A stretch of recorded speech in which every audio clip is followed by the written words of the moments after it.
नमस्कार दोस्तों, आपका स्वागत है अपने YouTube चैनल फैक्ट न्यूज 24/7 पे। आशा करते हैं आप लोग सब अच्छे। तो दोस्तों, 8 पे कमीशन को लेके एक बहुत बड़ी न्यूज निकल कर आ रही है। एक सभा में क्या बोले हैं शिव गोपाल मिश्रा जी, तो जानेंगे आगे इस वीडियो में। उनका स्पष्ट कहना है कि इसे कोई नहीं रोक सकता और लागू 1 जनवरी से ही होना है 2026 से। तो क्या है पूरी न्यूज जानेंगे दोस्तों, आगे इस वीडियो में चलते हैं। करना चाहता हूँ कि ये आपका ही नहीं, ये सारे देश के सरकारी कर्मचारियों का सवाल, और खाली केंद्र सरकार के कर्मचारियों का सवाल नहीं है, राज्य सरकार के कर्मचारियों का सवाल। सरकार ने इसको बिल्कुल राजनीतिक जो है वो स्वरूप दे देने का काम,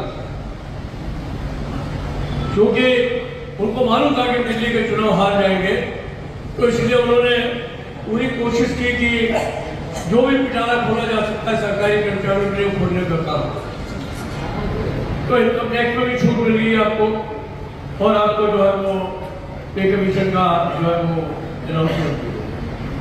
लेकिन अभी आप देखिए कि अनाउंसमेंट के बाद उस समय तो ऐसा लगा था कि ऐसे लग रहा था कि बस अभी कल ही ये कमेटी बन जाएगी, फौरन हो जाएगा। मैं कहीं बाहर था तो मुझे फोन करके वापस बुलाया गया, जो कमेटी सेक्रेटरी ने कहा कि टाइम से रेफरेंस पा करके फाइनल कर लीजिए। तो मैं परेशान करके आकर के उसकी मीटिंग को किया, और मीटिंग करने के बाद में जो हमें कहना था, हमारे लोगों को कहना था, उन्होंने कहा कि उनको लिख के भी दे दिया। उसके बाद में फिर सन्ना था। देखिए, इसमें तो कोई शक नहीं है कि पे कमीशन आएगा, उसको कोई रोक नहीं पाएगा। पे कमीशन 1 जनवरी 2026 से ही लागू होगा, उसमें भी कोई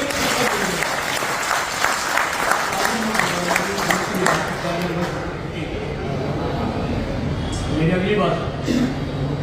लेकिन अगर ये 27 में रिपोर्ट आई और 27 में लागू होने का काम हुआ, तो ये जिस दिन से लागू होगा आपके नाम से उसी दिन से मिलेगा। तो ये आपकी जेब कटने वाली है। तो इसलिए हम लोगों ने 19 सितंबर को, वैसे भी आज मिसर्स डे है, हमारे 10 साथी उस दिन शहीद हुए थे। हम लोग हर साल शहीद दिवस मनाते हैं। हम लोगों ने वो दिन चुन करके 8वें वेतन आयोग को गठन की मांग को लेकर के जो है सारे देश भर में आंदोलन करने का फैसला किया। मेरी सभी आप साथियों को विनती है, आप लोग जहां भी हैं, आप अपने को इंडिविजुअल मत समझो। अगर आप अपने इंडिविजुअल समझते हैं तो बहुत बड़ी कमी है। आप खुद लीडर हैं, जहां आप काम कर रहे हैं वहां कुछ लोगों को लीड करते हैं या नहीं करते? करते हैं कि नहीं करते? उनके लीडर है ना, उनको इस मामले में भी जहां यूनियन प्रदर्शन करे वहां खुद भी करें। अब तो वो जमाना है नहीं, जब हम नौकरी में आए थे तो सबसे बड़ा दुश्मन जो है वो हमारा जेई, और जो उसके ऊपर वाला चार्जमैन सबसे बड़ा दुश्मन, फोरमैन उससे बड़ा दुश्मन। चार्जमैन फोरमैन सबसे बड़ा दुश्मन। वो उस जमाने में यूनियन में घुसने भी नहीं देते थे चार्जमैनों को, फोरमैनों को। मैं तो जितनी मुश्किल से यूनियन में प्रवेश पाया हूँ मैं जानता हूँ। सीक्रेट मैंने चुनाव किया डेलीगेट का, तो मैं डेलीगेट के चुनाव वो सोच रहे थे पहले यूनियन इंजीनियर्स के या चार्जमैनों की एक अलग कॉन्स्टिट्यूंसी हो, जब तक मैं नहीं लड़ने का फैसला, तब तक उनकी अलग कॉन्स्टिट्यूंसी थी कि सारे चार्जमैन वोट डालेंगे, एक आदमी हो जाएगा चार्जमैन फोरमैन, हो जाता था डेलीगेट। जब मैंने कहा मैं चुनाव लड़ूंगा तो उन्होंने कहा नहीं, ये चार्जमैन फोरमैन और टेक्नीशियन और खलासी सब एक में मिला दो और फिर चुनाव। लेकिन वो हराने वालों के मंसूबे फेल हो गए। उनमें सबसे ज्यादा वोट डेलीगेट के हमी को मिले, तो उनकी